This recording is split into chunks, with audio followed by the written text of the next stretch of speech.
Welcome to part 2 of our conversation about the history of intelligence. The exercise I suggested at the end of part 1 often provokes sympathetic laughter when similar or shared memories are evoked, but it can be painful too. Maybe it's funny to think about it now, but it wasn't funny to the eager third grader you might have been when the chorus teacher leaned over and whispered in your ear, "Just mouth the words, John." Or when the math placement test came back and placed you in the low group.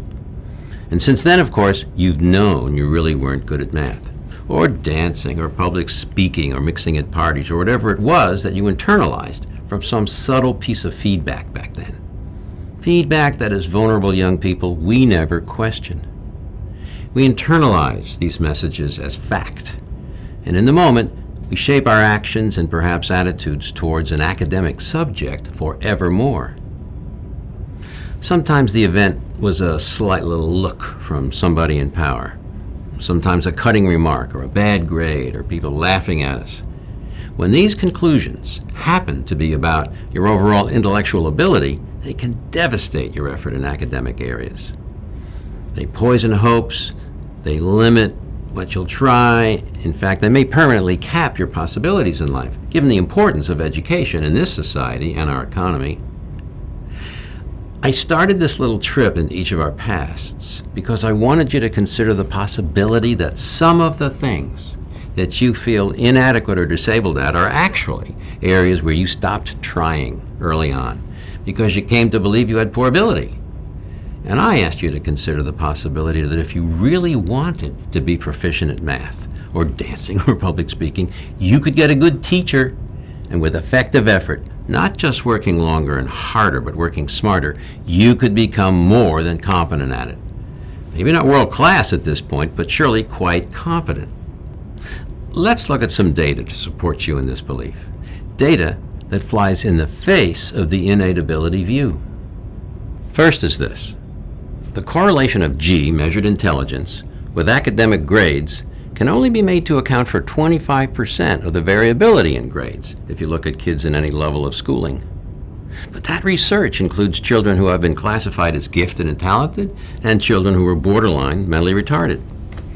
Jim Pellegrino, a distinguished researcher in this field, says that if that research were included in the body of data above, you probably would only be able to account for 5 to 10% of the variability in a normal class. Similar findings apply to comparisons of success in business when you compare the success of the leader with their measure of intellectual ability. Siegfried Streufeld found that in predicting success among CEOs, IQ didn't matter once you got in the average range. From 96 on up, higher IQ is useless as a predictor or a correlate of performance. No matter how high your test scores are, it didn't get you better performance as a manager. Second area of research. What goes for intelligence can actually be increased. What we attribute to innate capacity is actually the ability to do certain discrete tasks that intelligence tests measure. Sustained increases of 8 points or more endure long after the training is over, and it has resulted from some of the best 20th century programs aimed at increasing cognitive abilities. Third, what about the popular belief that intelligence is inherited? Let me read excerpts from a letter from Stephen Ceci, one of the foremost researchers in this field. He says, "Heritability is a relativistic concept and has no absolute meaning in biology. It refers to the proportion of test score differences that can be accounted for on the basis of variation in bloodline." An example from his 1996 book called On Intelligence is that the male sons of Japanese immigrants to the U.S. during the first part of the 20th century grew on average 5 inches taller than their fathers, despite heritability remaining high, approximately 0.9. What this means is that taller fathers did tend to have taller sons.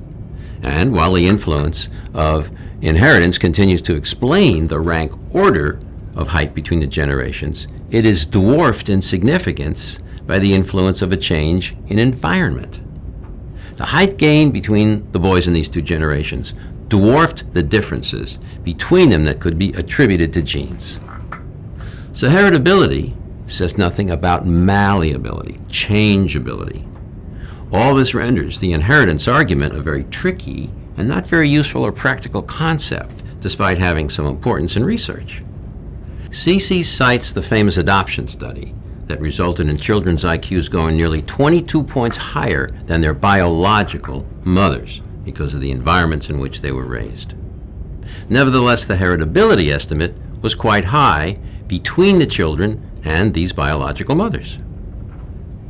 Here's another interesting view.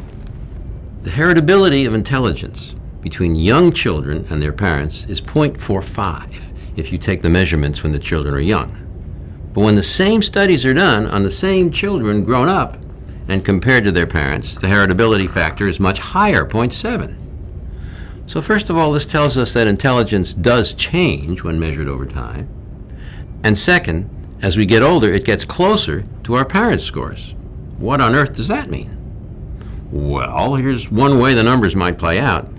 It means that smart children who had high IQ scores and who were born to low IQ parents get dumber the older they get. Low IQ children born to high IQ parents get smarter the longer they live. Nature versus nurture? Who's winning here? Fourth, measured intelligence in the U.S. has increased 9 points a generation since 1932. How could that be?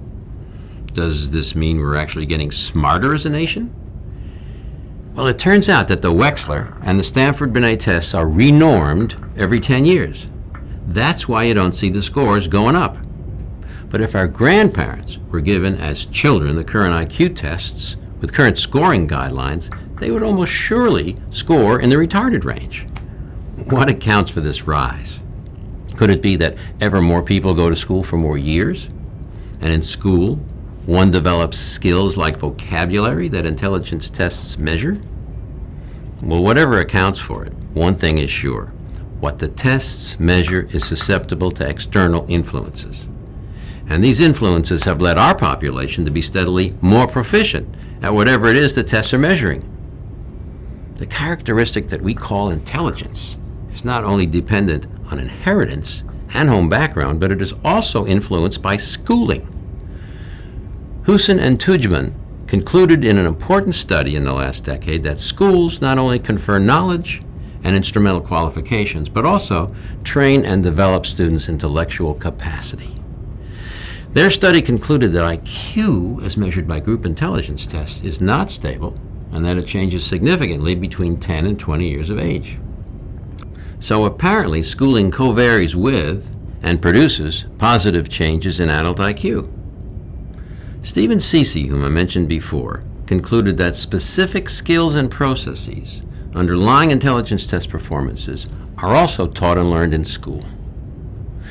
Cece estimated that these influences are substantial. A child could lose as many as 6 IQ points for each year in which he or she missed high-quality education from birth onward. So in brief, schooling matters. Genes and home environment are not the only contributors to intelligence. A society that chooses to nurture and develop high levels of intelligence among its youth also has to provide high-quality education for them. Poor schools, like poor home environments, have negative, lasting consequences. Now, a person may ask, all right, so far so good, but what about natural geniuses? How do they fit in this picture? Well, that's our fifth point. Studies of people who are supposed to be natural geniuses, studies performed by Benjamin Bloom in previous decades and recently by Howard Gardner and also Michael Howe, they all find the same thing. Geniuses turn out to be people who spend incredible amounts of time studying and practicing, literally immersing themselves in their area of expertise. Doesn't matter if you look at sports, music, scholarship, or research leading to Nobel Prizes. Malcolm Gladwell's whole book Outlier, chapter by chapter, is about people whose stories fit this pattern. The story one finds is always the same again and again. It's perspiration, not inspiration, that leads to genius quality performance. World-class performers were often undistinguished students in their school careers, and their performance in their chosen field was often judged unpromising by their mentors, but they persevered. George Shuba, second baseman for the 1950s Brooklyn Dodgers, the man with a great natural swing. He's the archetype for these high performers. He had a ball of paper suspended from a string in his cellar, and he swung the bat at it hundreds of times each day of the off-season. That's how he got his great natural swing.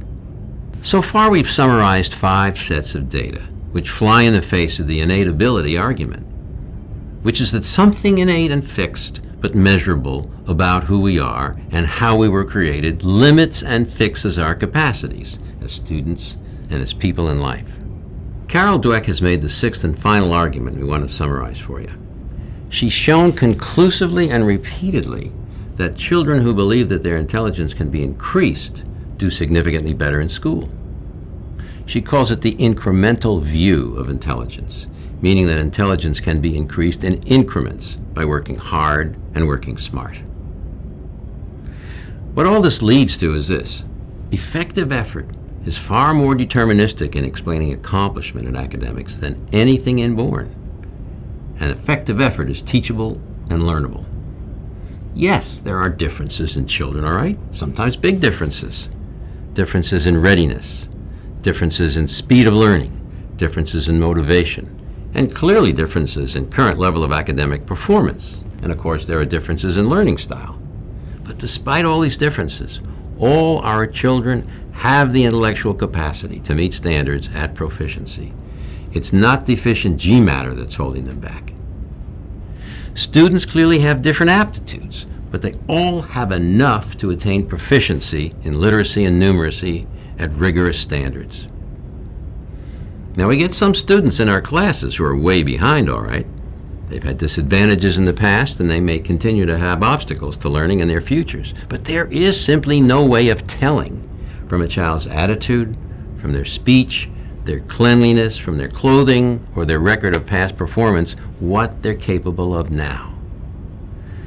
There's no way to know what they can learn given time, motivation, and expert instruction that reaches out to meet their needs. What we're asking you to do is consider the possibility that this assertion is true. To suspend disbelief, as Jeff Howard says, the natural disbelief that dwells, frankly, within each of us. We're asking you to consider the possibility that if we act as if we could reach every child, we'll see more miracles than we could have imagined. We'll see more students reach proficiency than we've ever seen before. When we're believers in this view, then what do? We adapt instruction for student differences, of course, but we don't pull back. We don't give up or dilute expectations in academic press for any of them. We can't expect all students to learn at the same rate or meet the standards at the same time, especially when they have wide gaps in prior preparation. But we take it as our responsibility to first constantly examine our biases for seeing constant performance through the lens of innate ability. Second, we take it upon ourselves to teach our kids to believe in themselves. And third, to teach them, to explicitly teach them how to work not just harder but smarter with appropriate strategies. We can create the conditions where unmotivated kids want to put forth the effort.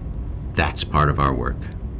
Now, amongst the people watching this presentation and across the core of teachers in our country are legions of idealistic, dedicated people who already work as hard as they can.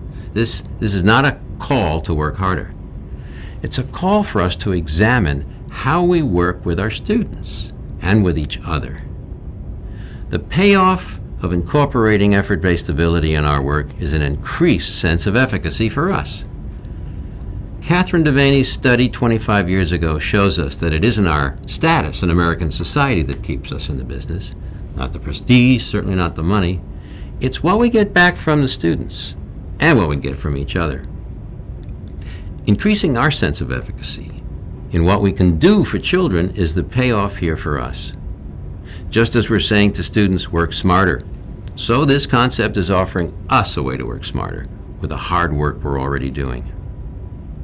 When a whole staff has internalized this commitment, we see it in positive expectation messages for all the children, regardless of their race or their wealth, regardless of their learning or their language differences. The differences of color and culture that our children bring to us have nothing to do with the capacities of their brains. The myths about innate ability easily blend with the stereotypes about people of color, and they can lead us to treat children differently unless we're vigilant and self-aware, and unless we have courageous conversations about our expectations that are the heart of truly high-functioning professional learning communities. Lewis Terman, Dean of Psychologists for his time, wrote the following: "The common opinion that a child from a cultured home does better in tests solely by reason of his superior home advantages is an entirely gratuitous assumption." He went on, "The children of successful and cultured parents test higher than children from wretched and ignorant homes for the simple reason that their heredity is better," unquote. Well, this notion of effort-based ability turns that idea on its head. In many ways, effort-based ability is a much better fit for the democratic promise of a free society where education is meant to be the great equalizer, where schooling is supposed to give every child a chance to make something of him or herself. In the U.S., we still don't have a guaranteed right to health care for everybody. We don't have a guaranteed right even to clean water, but we do have a legally guaranteed right to education and the chance to make something of yourself, no matter what your background, no matter what your advantages or disadvantages. We can't offer that right equally to all our children if we don't base our daily practices on effort-based ability. Specifically, these 4 kinds of practices. 1, our personal interactions with students minute to minute, second to second. 2, the choice of instructional strategies we use in the classroom. 3, the structures and procedures of classroom life. And finally, school-wide policies and practices. Subsequent videos in this series will examine these 4 areas one at a time with examples of concrete behaviors and practices, and then show how to explicitly teach students what effective effort is and how to use it.